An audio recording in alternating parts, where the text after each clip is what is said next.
Een soort mooie reacties en donaties. Dat had de crowdfundingsactie van restaurant Lauwersland bij Oudwoord ons hier op smieten.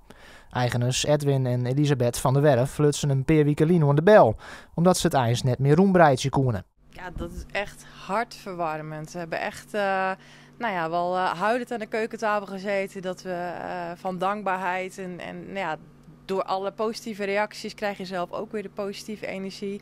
Dus dat was echt overweldigend. Ja.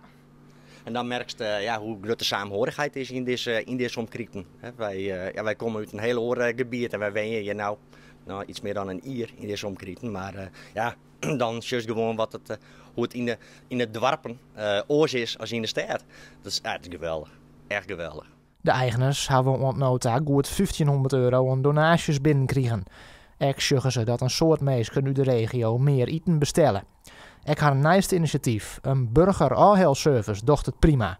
Op gondagen liep het op het parkeerterrein wel een Lietse McDonald's. Ja, eigenlijk wel. Ja, en Leeds, we hebben 100 parkeerplakken, dus kom maar door. We hebben eigenlijk wel zo volle parkeerplakken als de gemiddelde McDonald's. Dus ja.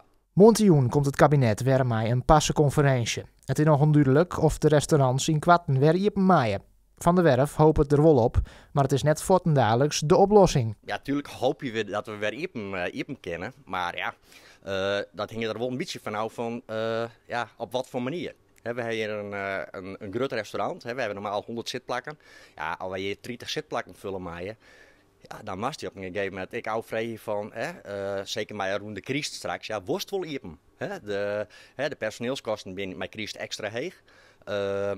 Kist wel iepen voor 30 mensen.